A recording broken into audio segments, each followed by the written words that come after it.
This week we're taking my 79 Suburban on a 3,500 mile road trip, hopefully showcasing along the way just how reliable these old rigs can be. A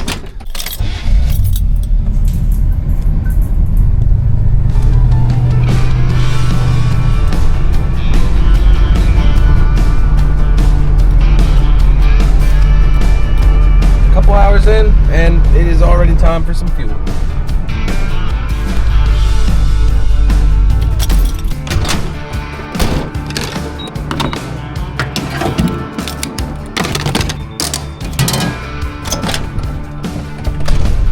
$80 later.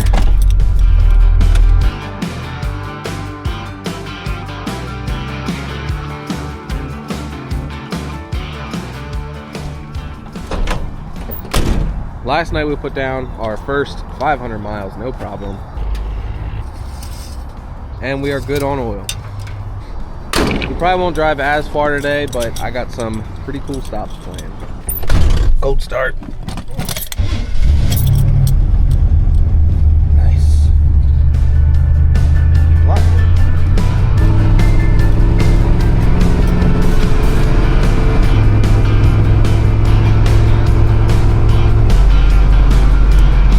We are here at our first scheduled stop in Welcome, North Carolina, the old Richard Childress Racing Museum.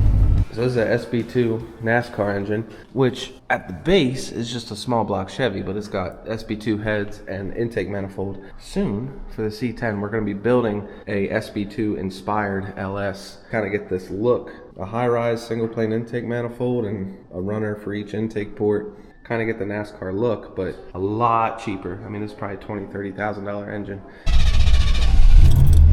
RCR museum complete, or sort of? Yeah. You guys will not believe what just happened. We just got a personal tour of the RCR race shop. We were waiting for the museum to open. This old boy rolls up and he's complimenting the Squarebody and we're talking. It didn't quite click right away who we were talking to, but we were just chatting it up, shooting the bull, and it turns out to be Mike Dillon.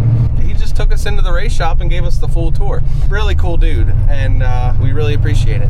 But that's all we have to do because apparently the museum's closed. We got to walk around the shop, see some cars, back on the road.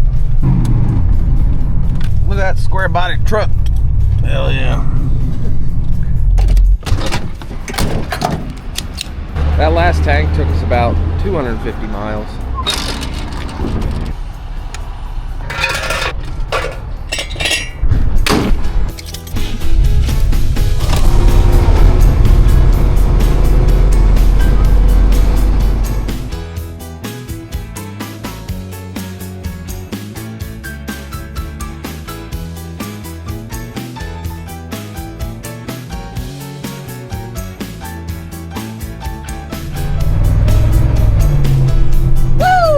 About this time last year, we were checking out the Dallas, Texas Summit Racing location.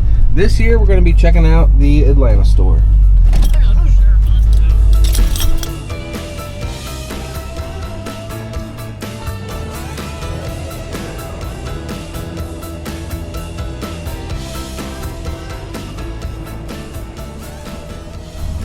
Georgia.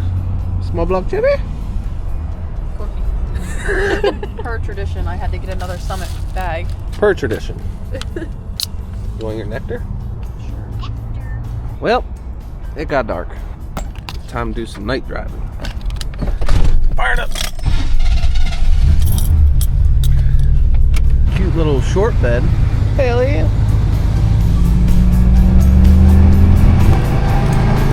Bright lights. What? What is this? So that you don't go flying around the corner and cause an accident. That's a lot of accidents. Check-in, lodging. I think we're gonna get some new belts tomorrow. Good morning. She needs a quart. Boop. A little VR1. Cold start.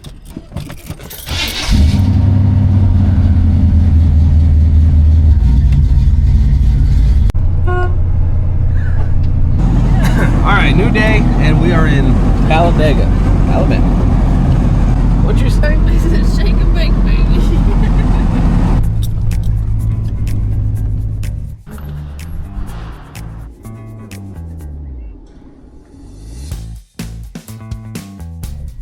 boy.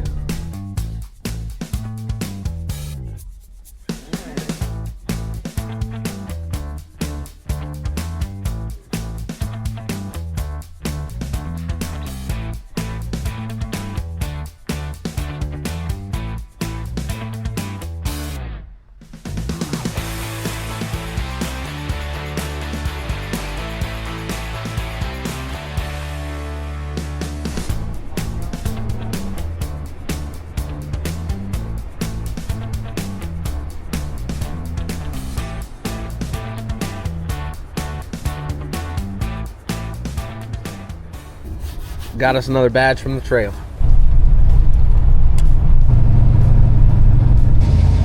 Let's roll. Go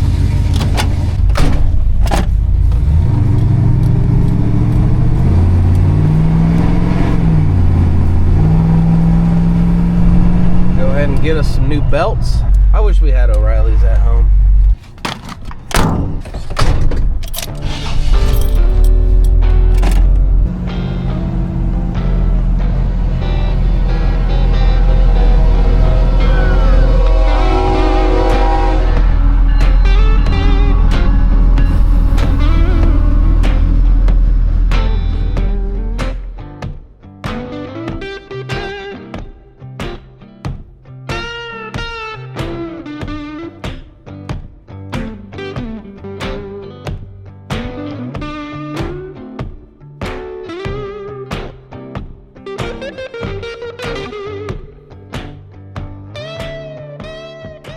So we're about 1,000 miles into our road trip. We're here in Alabama. We did decide to reroute a little bit and get here like a week early, but this thing still needs to get us like over 1,000 miles back home. And a few things came up on the first half of the road trip that we're gonna need to address right now. Let me show you. So some issues that came up. First, it was some spark knock and engine pinging, and I fixed that just by bypassing the vacuum advance on the distributor. We had all that hooked up. We went over this heavy in the last episode, but bypassing that is just a band-aid fix to a bigger timing issue. That needs to be fixed at a later time by recurving the distributor, adding some stop bushing. So not really much we can do about that right now, but bypass it, which I did. Stop the pinging for now. And by the way, had almost zero effect on our so far 9.8 miles per gallon. Next, we lost the speedometer, which couldn't tell how fast I was going. Way more annoying than I thought it would be. We also lost the odometer, so I couldn't keep track of fuel mileage. And I simply thought that the speedometer cable just came unhooked from the back of the gauge cluster here. So I tore everything apart, and come to find out that cable was shot. I did already go out and pick up a new one, and you can see the old cable here. It's all like hollowed out. There's supposed to be like a stem sticking out, and this one just has nothing. And you can see a bunch of frayed, broken off wires in there. So this thing was on its last leg, finally gave out. Just got to send one end of the new cable down along the frame rail towards the transfer case. To this point, usually this would go directly into the side of your transfer case, but this Suburban has one of these gear vendors on here, so it has this little speed sensor, and our cable plugs into there. And all you gotta do is jimmy this thing in here, make sure that stem goes in, and just start threading this collar. It'll get tight. Channel locks on here just to make sure we get it all the way tight. Salvage that little grommet, and then we just pass it through the firewall into the cab. You can see that hole in the firewall, and here's the cable coming up to the back of the gauge cluster. And just to show you, here's the speedometer, and this cable is just gonna go right into there. Plug this cable, there's like this spring-loaded tab that holds it in place. You'll hear it click in. Now, if you ever have to replace your cable and just the cable, you can actually do it without removing any of this. You just gotta reach up and find this tab and push on it from the bottom. So that clicks in. You can kind of see a silver ring right here where that speedometer cable is sitting, ready to go, and we're ready to put in the gauge and make sure it seats. Get it buttoned back up. This black piece needs to go on here. There is supposed to be like a clear shield type thing, like a lens, but mine is so scratched and fogged up, I'm just leaving it off. Dash is buttoned back up. Everything seems to be working still. I'm just gonna go through real quick now and use some zip ties, tie up that new Speedo cable along the frame rail, get it looking nice. We also developed that nasty belt squeak, so I'm gonna go ahead and replace these that we got from O'Reilly's real quick. The belt that was on the power steering pump actually is not in bad shape at all, but the one on the alternator is just cracked and falling apart. It's like peeling up on the outside too. That ought to do it. I hope I made them tight enough. Make sure that speedometer and odometer are working.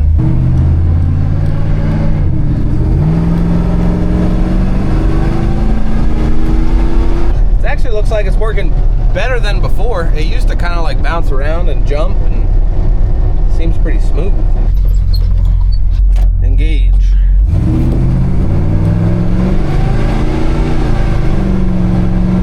All right, we're in good shape. We still got one more thing, and it's a big one. So it's actually been my plan all along to do some work to the Suburban while we were here in Alabama. And now that we got all of that unexpected stuff out of the way, we're gonna try and put the four-wheel drive back together. It has an MP203 full-time four-wheel drive transfer case, but it's never been complete or tested since I've owned it. So when I bought the Suburban, laying in the back was the stock front drive shaft, or a front drive shaft, and the NP203 shifter. With all the linkages, everything was there. But I don't even know if this is a stock 203 full-time transfer case. And the only reason I say that is someone did a locking hub conversion to the front, which on a 203 is pretty much useless. You wouldn't need to lock and unlock your hubs. I'm not 100% sure on this, but I'm pretty sure if it were a stock 203 and didn't have the front drive shaft, the truck wouldn't go anywhere. When it's in full-time, the power would just take the path of least resistance, which is just the open yoke here with no front drive shaft. I'm not 100% sure on that, so don't quote me. But to kind of further my suspicion, I just pulled up here, put it in park, so we know it drives, but you can free spin this front yoke. That makes me 99% sure this has been converted to part-time, which is a good thing. I'm happy about that, to be able to select four-wheel drive.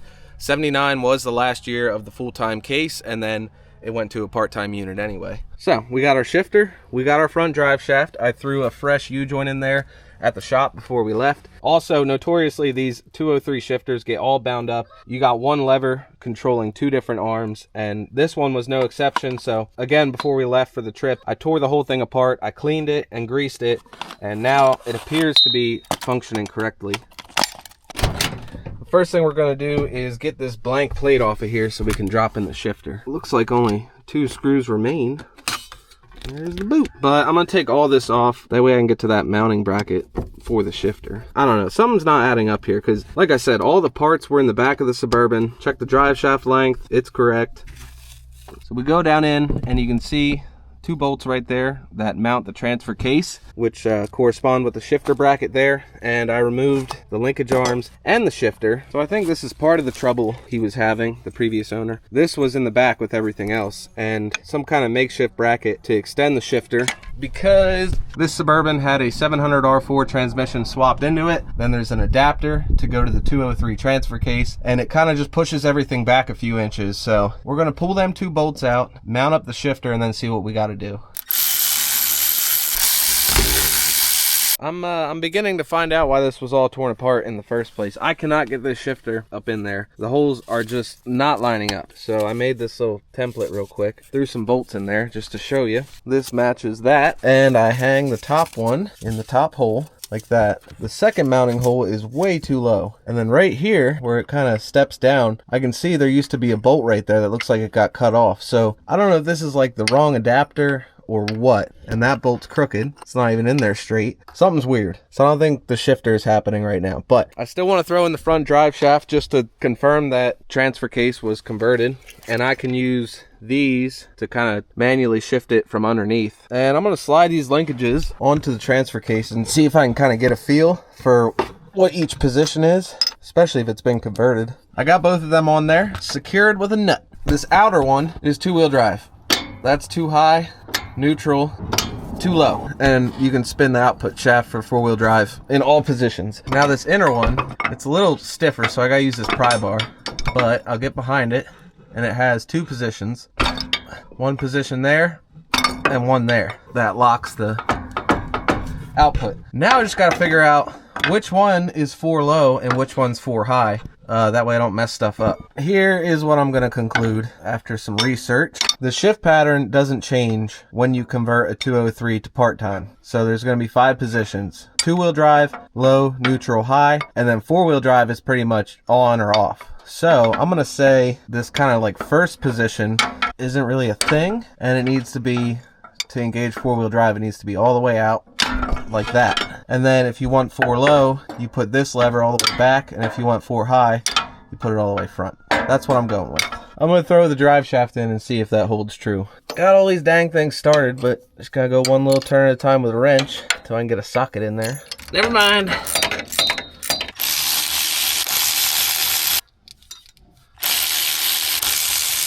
Drive shaft installed. We'll go on ahead and lock up these hubs, which I've never done before yet on this. And I got that 4-wheel drive lever in the front position and the 2-wheel drive in the high position. So in theory, 4 high. Let's see what happens. Listen for strange noises. That's really loud. Oh yeah, I can. Oh, it's moving. All right. See if I can reverse up this steep hill.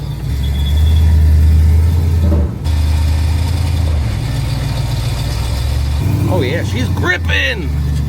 All right. Run down the road quick and make sure there's definitely no weird noises. We're in 4 high, so this should be okay. Just spinning along. Sweet. Let's go ahead and try 4 low. I'm gonna stick with my theory. I'm gonna leave that inside lever forward, and we'll move this outside lever all the way back to 2 low. All right, let's see how that feels. Drive shaft turning. Oh, definitely feels nice and torquey. How 4 low should feel. Woohoo! Same hill, this time 4 low. Oh, that's like it's nothing.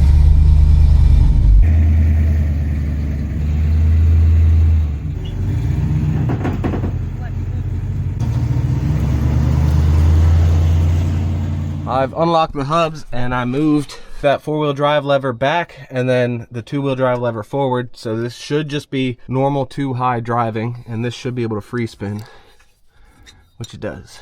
So that absolutely confirms we do indeed have a part-time converted NP203, which is awesome. I didn't want to have to do that. So I will not bore you with it, but I'm going to change the fluid on that transfer case. It actually just takes regular old motor oil, 10W30, and then the front diff fluid I'm going to change out as well. Well, we're not going to be able to shift into 4-wheel drive on the fly from the cab, but it is a good feeling knowing that the Suburban does have 4-wheel drive if I need it. But we still got to get over 1,000 miles back home. So we're going to point this rig north, and I'll see you guys back at the shop. Take it easy, and I'll see you in the next one.